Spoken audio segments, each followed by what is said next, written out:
How's it going, folks? My name is Paraplegic Sloth. Hello and welcome along to episode 2 of our trade tutorial mini-series for Europa Universalis 4. In today's episode, we're going to be taking a comprehensive look at trade range and the things that you can do to increase your trade range.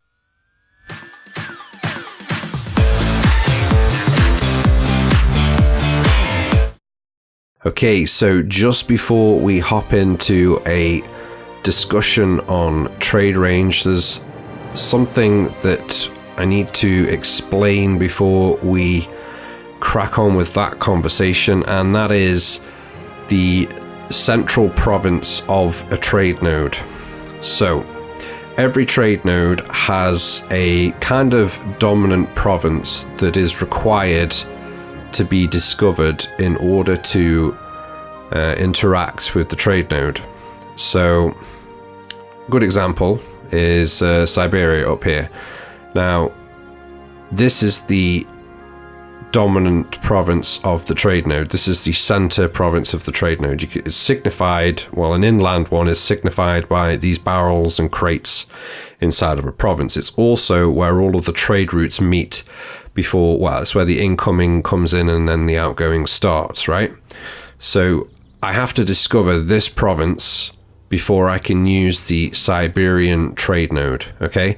Now, I only need to discover this province to use the node. So if I had not discovered any other province in the Siberian node, but I've discovered this one, I can access and use the node. That applies to every node in the game. It is also the point at where trade range is measured to.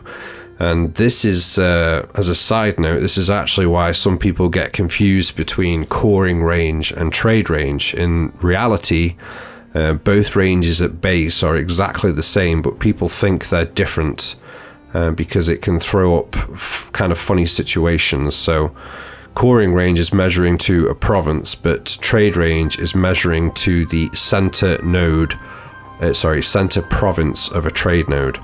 Now this central province, or central tile as it should really be called, can be on land or on sea. So if we look at which one is this one?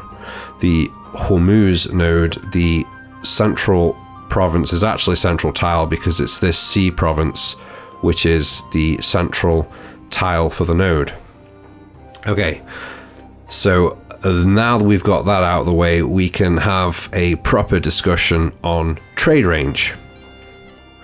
So trade range, let's introduce a new screen here. We're going to click on our shield in the top left corner, and then we're going to head on over to the trade tab in that window, not to be confused with the trade map overlay. This trade pane here on the left hand side has got a whole host of bits and bobs of information. It's got modifiers which are being added to specific areas of our trade, and then on the bottom half of the view we've got lots of information about all of the trade nodes that we either have discovered and have access to, or well, both really. So trade range here is shown as a number, and our trade range is currently 400, 320 from technology, and we've got a bonus 25% from merchant adventures, so it's currently 400. Now there's one easy way to tell if you can get to where you want to go in terms of trade, and one option is to scroll down here. If the button is highlighted in blue, that means it's within range and you can send a merchant to that trade node. If the button is grayed out, as the Siberia node is here, that means that that trade node is inaccessible. It's outside of our trade range, and if we hover over it, it'll tell us why. So our current range from that node is 824, and we've got a max range of 400. I don't actually think those numbers are exactly correct, and this will back that up. So if we hover over the 400 here, now it's giving us useful information, kind of, but it's very misleading. So it says here, the following known nodes are outside your trade range. Now, this just simply isn't true. So if we just take a look at some of these trade nodes, Basra, Persia, and Ethiopia, it's saying that all three of those nodes are outside of our trade range. But if we just zoom in a little bit, so Basra and Persia, we can see that I've actually already got merchants there. And the same thing for Ethiopia, I've got a merchant there. So we know that these three nodes are within our trade range. So this is lying. Well, it is and it isn't. What this is demonstrating is the trade range of those nodes from our capital node, not from our border extremities, and we'll talk about that in just a second. This is telling you the distance between the capital node and all of the nodes over the 400 trade range, which is kind of useful, but it's also not really particularly relevant. To be honest, I don't hardly ever use this. I'm just explaining why some people might get confused with it. So, the way trade range is applied in EU4 is from your border's extremities, or sorry, should I say, a chord province from either yourself or one of your subjects.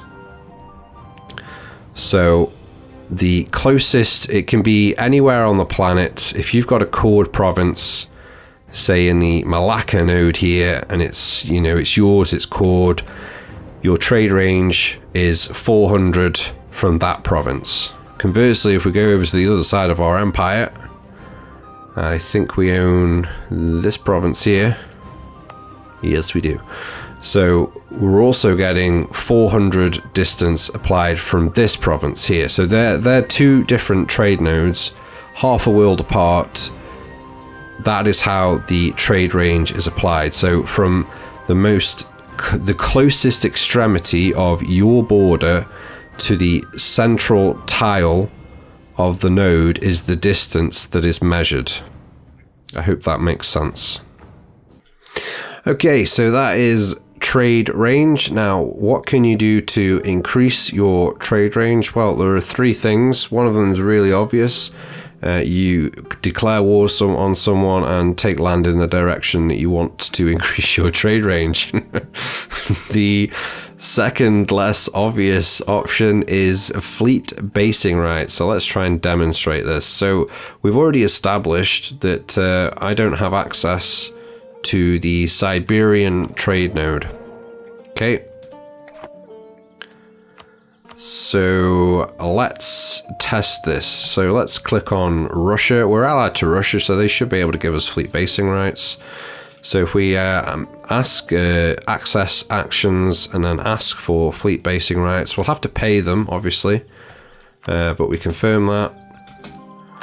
Now let's see if we can access. We might have to wait for the month to tick over. No, we don't. Right, so we can see right there we have access to the Siberian trade node. So that is the second of the three ways that you can increase your trade range.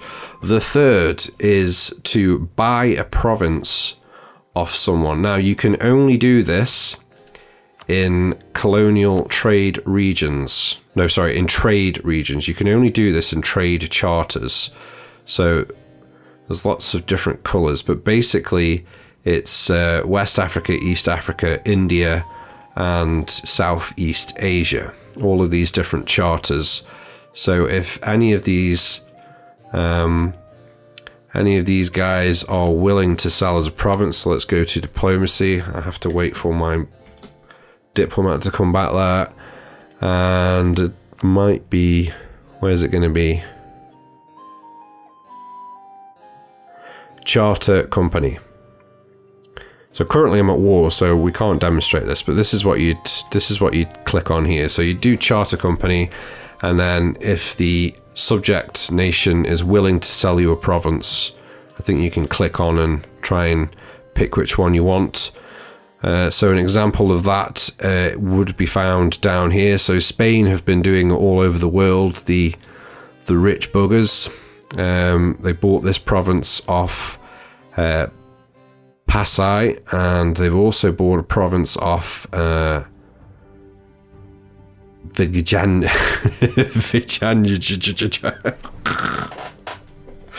That guy. Yeah, they bought that province. Oh, Jesus. All right. Yeah, so they're the ways that we can increase trade range.